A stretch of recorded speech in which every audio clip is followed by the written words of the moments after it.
Hi friends, welcome back to my channel. ಈ ಮಳೆಯಲ್ಲಿ ಬಿಸಿ ಬಿಸಿ coffee ಜೊತೆಗೆ ಸಂಜೆ ಕ್ರಿಸ್ಪಿಯಾಗಿರೋ ಆನಿಯನ್ ಪಕೋಡ ತಿಂತಾಯಿದ್ರೆ ಎಷ್ಟು ಚೆನ್ನಾಗಿರುತ್ತಲ್ವ.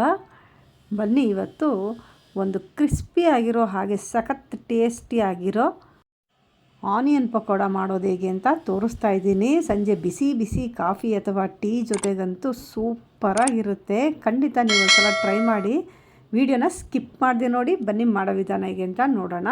ನಾನಿಲ್ಲಿ ಚಿಕ್ಕ ಸೈಜು 4 ಈರುಳ್ಳಿಯನ್ನು ಉದ್ದುದ್ದಕ್ಕೆ ಕಟ್ ಮಾಡಿಬಿಟ್ಟು ಹಾಕ್ಕೊಂಡಿದ್ದೀನಿ. ಈರುಳ್ಳಿಯನ್ನು ಈ ರೀತಿ ಕೈಯಿಂದ ಕಲಿಸ್ತಾ ಎಲ್ಲ ಬಿಡಿ ಬಿಡಿಯಾಗಿ ಮಾಡ್ಕೋಬೇಕಾಗತ್ತೆ. ಅದು ಒಂದಕ್ಕೊಂದು ಅಂಟ್ಕೊಂಡಿರುತ್ತೆ. ಈ ರೀತಿ ಬಿಡಿ ಬಿಡಿಯಾಗಿ ಮಾಡಿಟ್ಕೋಬೇಕು. ನಂತರ ಇದಕ್ಕೆ ಕರಿಬೇವಿನ ಎಲೆಗಳನ್ನು ಈ ರೀತಿ ಕಟ್ ಮಾಡಿಬಿಟ್ಟು ಹಾಕೋಬೇಕು. ಕರಿಬೇವು ನೀವು ಎಷ್ಟು ಹಾಕೋತೀರೋ ಅಷ್ಟು ಚೆನ್ನಾಗಿರುತ್ತೆ. ಆದಷ್ಟು ಫ್ರೆಶ್ ಆಗಿರೋಂಥ ಕರಿಬೇವಿನ ಎಲೆಗಳನ್ನೇ ಹಾಕ್ಕೊಳ್ಳಿ. ಕರಿಬೇವು ಇಷ್ಟೇ ಅಂತ ಏನೂ ಇಲ್ಲ, ನೋಡಿಕೊಂಡು ಸ್ವಲ್ಪ ಜಾಸ್ತಿ ಹಾಕ್ಕೋಬೇಕು. ನೋಡಿ, ಇನ್ನೂ ಸ್ವಲ್ಪ ಹಾಕ್ಕೊಳ್ತಾ ಇದ್ದೀನಿ. ಮೇಯ್ನ್ ಟೇಸ್ಟ್ ಕೊಡೋದು ಕರಿಬೇವಿನ ಸೊಪ್ಪು. ಇದನ್ನು ಆದಷ್ಟು ಚೆನ್ನಾಗಿ ಹಾಕ್ಕೊಳ್ಳಿ.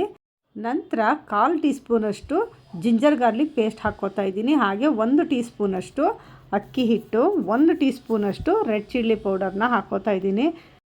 ಹಾಗೆ ಒಂದು ಚಿಟಿಕೆಯಷ್ಟು ಅಡುಗೆ ಸೋಡಾ ಹಾಕ್ಕೊಳ್ತಾ ಇದ್ದೀನಿ. 1 ಟೇಬಲ್ ಸ್ಪೂನಷ್ಟು ಚಿರೋಟಿ ರವೆನ ಹಾಕ್ಕೊಳ್ತಾ ಇದ್ದೀನಿ. ಹಾಗೆ 1 ಟೇಬಲ್ ಸ್ಪೂನಷ್ಟು ಚೆನ್ನಾಗಿ ಕಾಯಿಸಿರೋಂಥ ಎಣ್ಣೆಯನ್ನು ಹಾಕ್ಕೊಳ್ತಾ ಇದ್ದೀನಿ. ಚಿರೋಟಿ ರವೆ ಮತ್ತು ಎಣ್ಣೆಯನ್ನು ಹಾಕೋದ್ರಿಂದ ಅಂಗಡಿಗಳಲ್ಲಿ ಮತ್ತು ಬೇಕ್ರಿಗಳಲ್ಲಿ ಮಾರುವಂಥ ಕ್ರಿಸ್ಪಿ ಪಕೋಡ ರೀತಿಯೇ ಇದು ಕೂಡ ಆಗುತ್ತೆ. ಅದನ್ನು ನೀವು 2 ದಿನ ಇಟ್ಕೊಂಡು ತಿಂದರೂ ಕೂಡ ಕೆಡೋದಿಲ್ಲ. ಆದ್ದರಿಂದ ಸ್ವಲ್ಪ ಎಣ್ಣೆ ಮತ್ತು ಚಿರೋಟಿ ರವೆಯನ್ನು ಹಾಕ್ಕೊಳ್ಳಿ. ಎಲ್ಲ ಸೇರಿಸಿದ ನಂತರ ಚೆನ್ನಾಗಿ ಮಿಕ್ಸ್ ಮಾಡ್ಕೋಬೇಕು. ನಂತರ 1 ಕಪ್ಪಷ್ಟು ಕಡಲೆ ಹಿಟ್ಟನ್ನು ಹಾಕ್ಕೊಳ್ತಾ ಇದ್ದೀನಿ.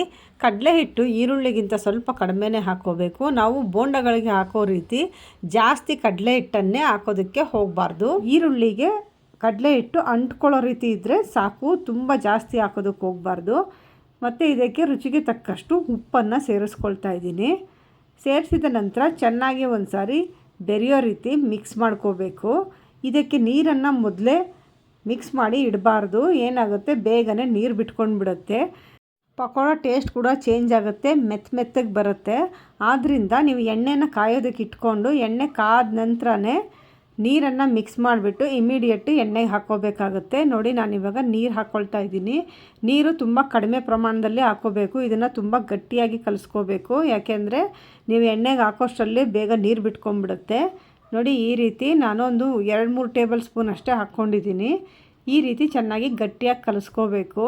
ನೋಡಿ, ಈರುಳ್ಳಿ ಈ ರೀತಿ ಕಾಣಿಸ್ಬೇಕು. ಕಡಲೆ ಹಿಟ್ಟಿನ ಪ್ರಮಾಣನೇ ಜಾಸ್ತಿ ಇರಬಾರ್ದು. ನೋಡಿ, ಇದು ಕರೆಕ್ಟ್ ಕನ್ಸಿಸ್ಟೆನ್ಸಿ. ಈ ರೀತಿ ಇದ್ದರೆ ಆವಾಗ ಪಕೋಡ ತುಂಬ ಕ್ರಿಸ್ಪಿಯಾಗಿ ಚೆನ್ನಾಗಿ ಬರುತ್ತೆ. ಕಡಲೆ ಹಿಟ್ಟು ಏನಾದರೂ ಜಾಸ್ತಿ ಆಯ್ತಂದರೆ ತುಂಬ ಗಟ್ಟಿಯಾಗಿ ಬರುತ್ತೆ, ತಿನ್ನೋದಕ್ಕೂ ಕೂಡ ಅಷ್ಟೊಂದು ಚೆನ್ನಾಗಿರೋದಿಲ್ಲ. ಆದ್ದರಿಂದ ನೋಡಿಕೊಂಡು ಹಾಕ್ಕೊಳ್ಳಿ. ನೋಡಿ, ಇವಾಗ ಇದನ್ನು ಈ ರೀತಿಯಾಗಿ ಗಟ್ಟಿಯಾಗಿ ಕಲಿಸ್ಕೊಂಡು ಇಟ್ಕೊಂಡಿದ್ದೀನಿ. ಇವಾಗ ನಾನು ಆಲ್ರೆಡಿ ಎಣ್ಣೆಯನ್ನು ಕಾಯೋದಕ್ಕೆ ಇಟ್ಕೊಂಡಿದ್ದೀನಿ. ಎಣ್ಣೆ ಕಾದಿದೆ. ಇವಾಗ ನಾವು ಕಲಿಸ್ಕೊಂಡಂಥ ಹಿಟ್ಟನ್ನು ಇವಾಗ ಹಾಕ್ಕೊಳ್ಳೋಣ. ನೋಡಿ, ಇದನ್ನು ಉಂಡೆ ಎಲ್ಲ ಮಾಡಿಬಿಟ್ಟು ಹಾಕಬಾರ್ದು. ಜಸ್ಟ್ ಅದನ್ನು ಎತ್ಕೊಂಡು ಈ ರೀತಿ ಹಾಕ್ತಾ ಹೋಗಬೇಕು. ಉಂಡೆ ಮಾಡಿಬಿಟ್ಟು ಹಾಕಿದ್ರೆ ಅದು ಬೋಂಡ ರೀತಿ ಆಗಿಬಿಡುತ್ತೆ. ಪಕೋಡ ಯಾವಾಗಲೂ ಜಸ್ಟ್ ಎತ್ಕೊಂಡು ಈ ರೀತಿ ಹಾಕ್ಬಿಡಬೇಕು. ನೋಡಿ, ನೀರು ಬಿಟ್ಕೊಂಡಿಲ್ಲ, ಎಷ್ಟು ಗಟ್ಟಿಯಾಗಿದೆ. ಇದೇ ರೀತಿಯೇ ಇರಬೇಕು, ಆವಾಗಲೇ ಪಕೋಡ ಚೆನ್ನಾಗಿ ಬರೋದು. ನೋಡಿ, ಇದನ್ನು ಹಿಟ್ಟನ್ನು ಅದರಲ್ಲಿ ಹಾಕಿದ ತಕ್ಷಣವೇ ಟಚ್ ಮಾಡಬಾರ್ದು, ತಿರುಗಿಸೋದಾಗಲಿ ಏನೂ ಕೂಡ ಮಾಡಬಾರ್ದು. 1 ರಿಂದ 1.5 ನಿಮಿಷ ಅದನ್ನು ಬೇಯೋದಕ್ಕೆ ಬಿಟ್ಬಿಡಬೇಕು. ಒಂದು ಸೈಡ್ ನೋಡಿ ಬೆಂದ ನಂತರ ಇವಾಗ ಇದನ್ನು ಈ ರೀತಿ ಟರ್ನ್ ಮಾಡಿಬಿಟ್ಟು ಇನ್ನೂ ಒಂದು ಸೈಡು ಬೇಯಿಸ್ಕೋಬೇಕಾಗತ್ತೆ. ಮತ್ತು ಇದನ್ನು 1 ರಿಂದ 1.5 ನಿಮಿಷಗಳ ಕಾಲ ಡೀಪ್ ಫ್ರೈ ಮಾಡ್ಕೋಬೇಕಾಗತ್ತೆ.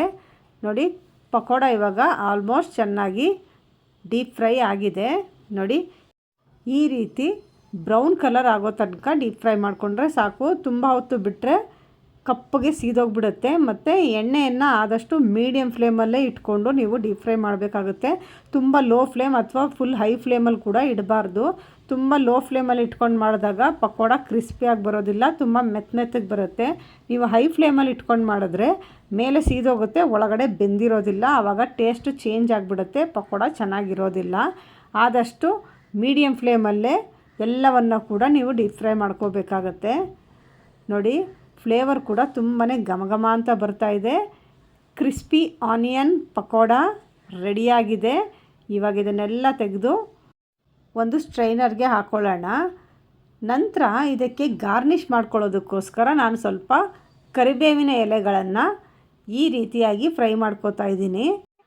ಇವಾಗ ನಮ್ಮ ಕ್ರಿಸ್ಪಿ ಆನಿಯನ್ ಪಕೋಡ ತುಂಬಾ ಸಖತ್ತಾಗಿ ರೆಡಿಯಾಗಿದೆ. ಅದನ್ನು ಒಂದು ಸರ್ವಿಂಗ್ ಬೌಲಿಗೆ ಹಾಕ್ಕೊಳ್ಳೋಣ. ಬಿಸಿ ಬಿಸಿ ಕಾಫಿ ಜೊತೆಗೆ ಈ ಮಳೆಯಲ್ಲಿ ಈ ಪಕೋಡ ತಿಂತಾಯಿದ್ರೆ ತುಂಬಾ ಸಖತ್ತಾಗಿರುತ್ತೆ. ಇದು ದೊಡ್ಡವ್ರಿಗೆ ಅಂತಲ್ಲ, ಮಕ್ಳಿಗೆ ಕೂಡ ಮಾಡಿಕೊಟ್ರೆ ತುಂಬಾ ಇಷ್ಟಪಟ್ಟು ತಿಂತಾರೆ. ಖಂಡಿತ ನೀವು ಈ ರೆಸಿಪಿನ ಒಂದು ಸಲ ಟ್ರೈ ಮಾಡಿ, ಹೇಗೆ ಬಂತು ಅಂತ ನನಗೆ ಕಮೆಂಟ್ ಮಾಡಿ ತಿಳಿಸಿ. ಈ ರೆಸಿಪಿ ನಿಮಗೆ ಇಷ್ಟ ಆಗಿದರೆ ಲೈಕ್ ಮಾಡಿ, ನಿಮ್ಮ ಫ್ರೆಂಡ್ಸ್ಗೂ ಕೂಡ ಶೇರ್ ಮಾಡಿ. ಹೊಸದಾಗಿ ನನ್ನ ಚಾನಲ್ನ ನೋಡ್ತಾ ಇರೋರು ಸಬ್ಸ್ಕ್ರೈಬ್ ಮಾಡಿಲ್ಲ ಅಂದರೆ ಈಗಲೇ ಸಬ್ಸ್ಕ್ರೈಬ್ ಮಾಡಿ, ಬೆಲ್ ಐಕಾನ್ ಟಚ್ ಮಾಡಿ. ಇಷ್ಟೊತ್ತು ವಿಡಿಯೋ ನೋಡಿದ್ದಕ್ಕಾಗಿ ಧನ್ಯವಾದಗಳು. ಮತ್ತೊಂದು ಹೊಸ ರೆಸಿಪಿ ಜೊತೆ ಮತ್ತೆ ಭೇಟಿ ಮಾಡೋಣ. ಅಲ್ಲಿವರೆಗೂ ಟೇಕ್ ಕೇರ್, ಬಾಯ್ ಬಾಯ್.